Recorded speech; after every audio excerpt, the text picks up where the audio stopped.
Funny how the world keeps spinning. Yet some things never seem to change. I remember when neighbors actually knew each other, when borrowing a cup of sugar didn't require a signed request form. Back then, community wasn't a checklist of violations.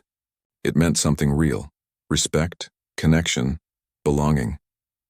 Maybe that's why it hit me so hard when I saw flashing blue and red lights reflecting off my front windows, like I'd stumbled into a police drama. The strobes painted my driveway as my wife stepped out of her rental car. Commander Alyssa Thompson, still in her crisp dress whites after 8 long months at sea, looked more puzzled than worried. The woman across the street, however, was another story entirely. Red-faced and shouting at the top of her lungs, that was my first introduction to our HOA president, Patricia Garrison. I didn't even know her name until the officers started writing citations. That morning, Alyssa had texted me from Norfolk on her way home. "Can't wait to see you." 8 months aboard the USS Truman had felt more like 8 years. I'd cleaned the house twice, bought her favorite flowers, even attempted that pasta dish she loved. What I hadn't prepared for was our self-appointed neighborhood watchdog deciding my wife was a national threat. Patricia Garrison ruled Cedar Heights like her personal kingdom. She measured grass height with a ruler, timed how long garbage cans stayed at the curb. She once fined the Andersons $75 because their garden gnome faced the wrong direction. I'd managed to stay invisible for 2 years by following every absurd rule to the letter. But apparently, welcoming home a returning Navy officer wasn't in the HOA handbook. I was in the kitchen when I heard the yelling. Through the window, I saw Alyssa standing calmly by her car, hands visible, talking to 2 officers. Patricia stood behind them, waving her arms like a traffic controller gone rogue, shouting about suspicious individuals and stolen valor. She even claimed real military personnel didn't just show up unannounced. I ran outside, heart pounding. The sight was surreal.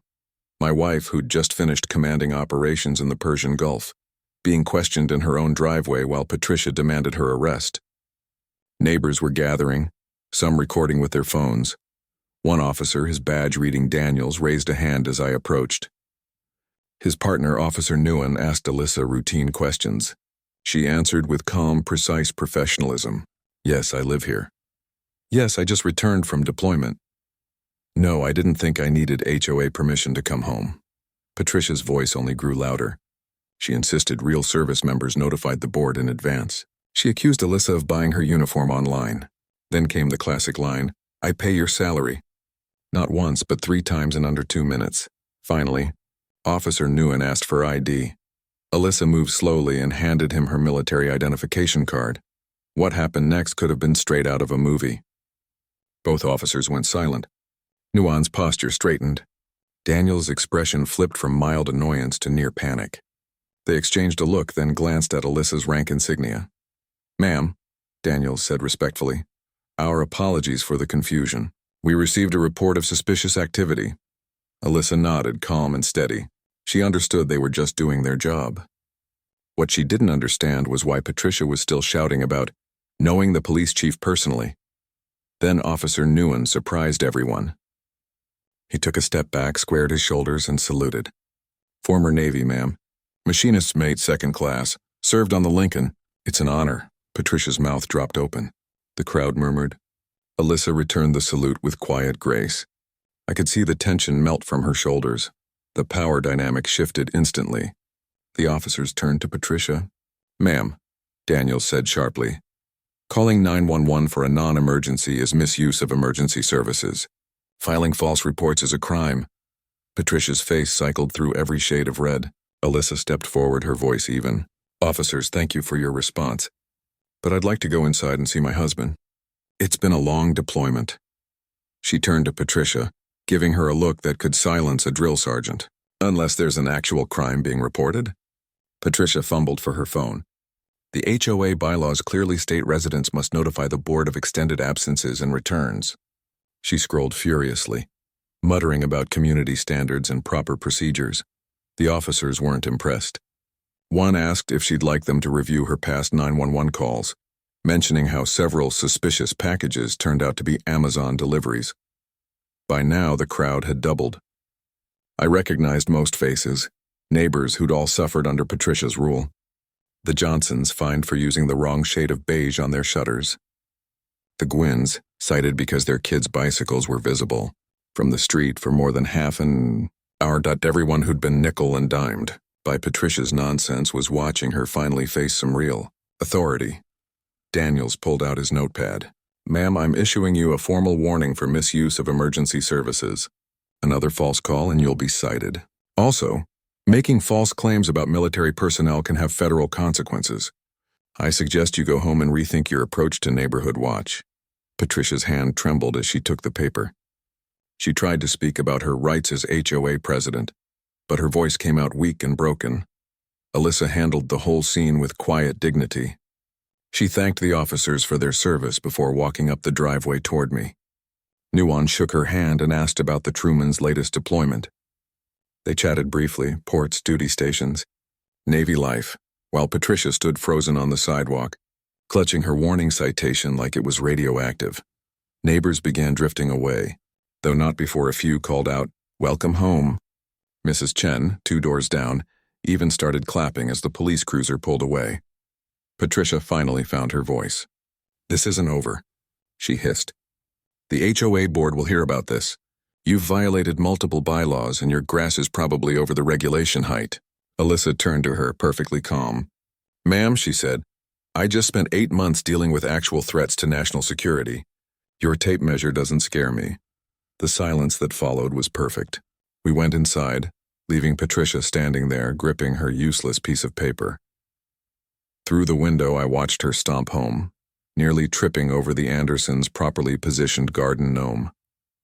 Alyssa sank onto the couch, exhausted. "Some homecoming," she muttered with a tired smile.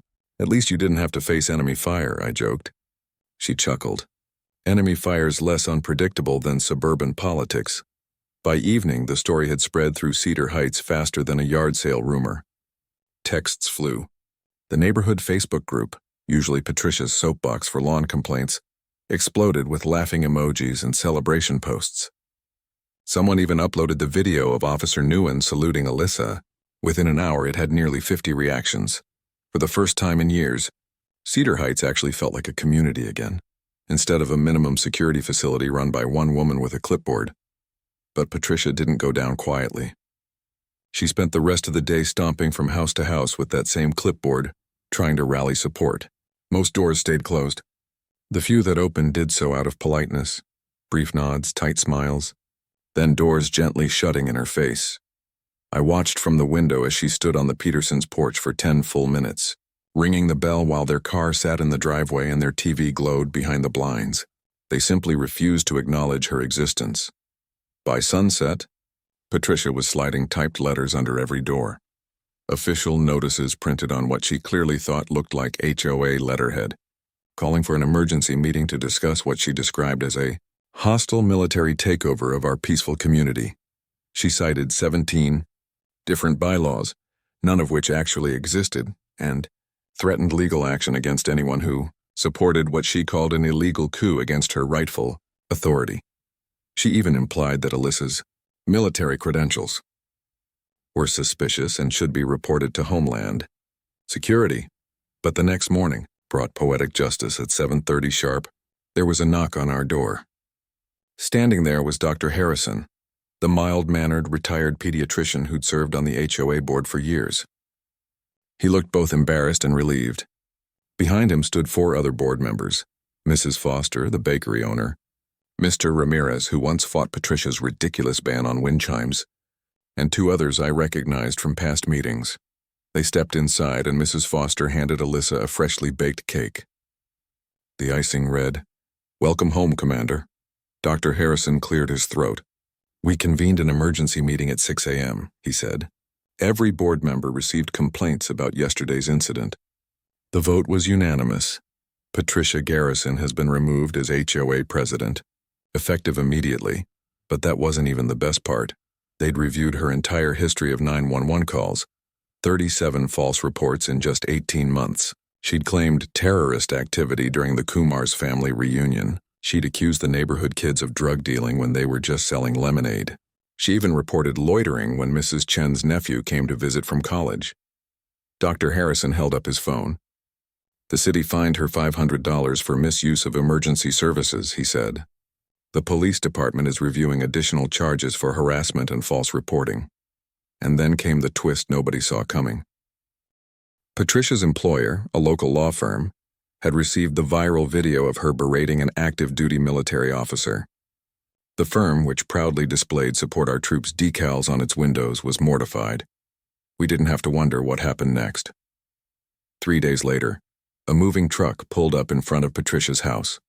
She tried to maintain her usual commanding posture, barking orders at the movers while clutching a box labeled kitchen, miscellaneous in shaky handwriting. But it's hard to look powerful when half the neighborhood is, coincidentally, outside doing yard work, trimming hedges, sweeping driveways, and quietly enjoying the show. Everyone wanted to witness the fall of Cedar Heights' self-appointed tyrant. When the last box was loaded, Patricia made one final stand. She marched straight to our front door, shoulders squared, chin lifted high. I opened it and she thrust an envelope into my hands.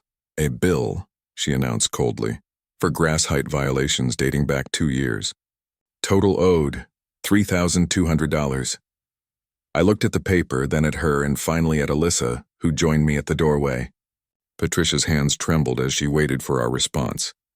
Alyssa studied the document for a moment, then smiled, that calm, unshaken Navy smile that could sink a battleship. "Ma'am," she said softly, "you're absolutely right. Some of these measurements do exceed HOA standards by 1/8 of an inch. However, since you're no longer HOA president, and since you were removed for cause, this document has no legal standing." She folded the paper neatly. "But I'll keep it as a souvenir of your dedicated service to our community." Patricia's mouth opened and closed, words failing her for once. Then, without another sound, she turned and walked away. The last of her belongings were already loaded into her car. As the moving truck pulled off, someone started clapping. Then another joined. Within seconds, 40 neighbors stood on their lawns, giving Patricia's departure a full standing ovation, her frustrated shriek as she sped out of Cedar Heights was the last sound we ever heard from Patricia Garrison. If you've ever had to deal with a nosy neighbor or a rule-obsessed HOA president, go ahead and hit that like button. It lets us know we're not alone out here. And if you love stories where justice finally pulls into the driveway, don't forget to subscribe for more tales from the suburban front lines.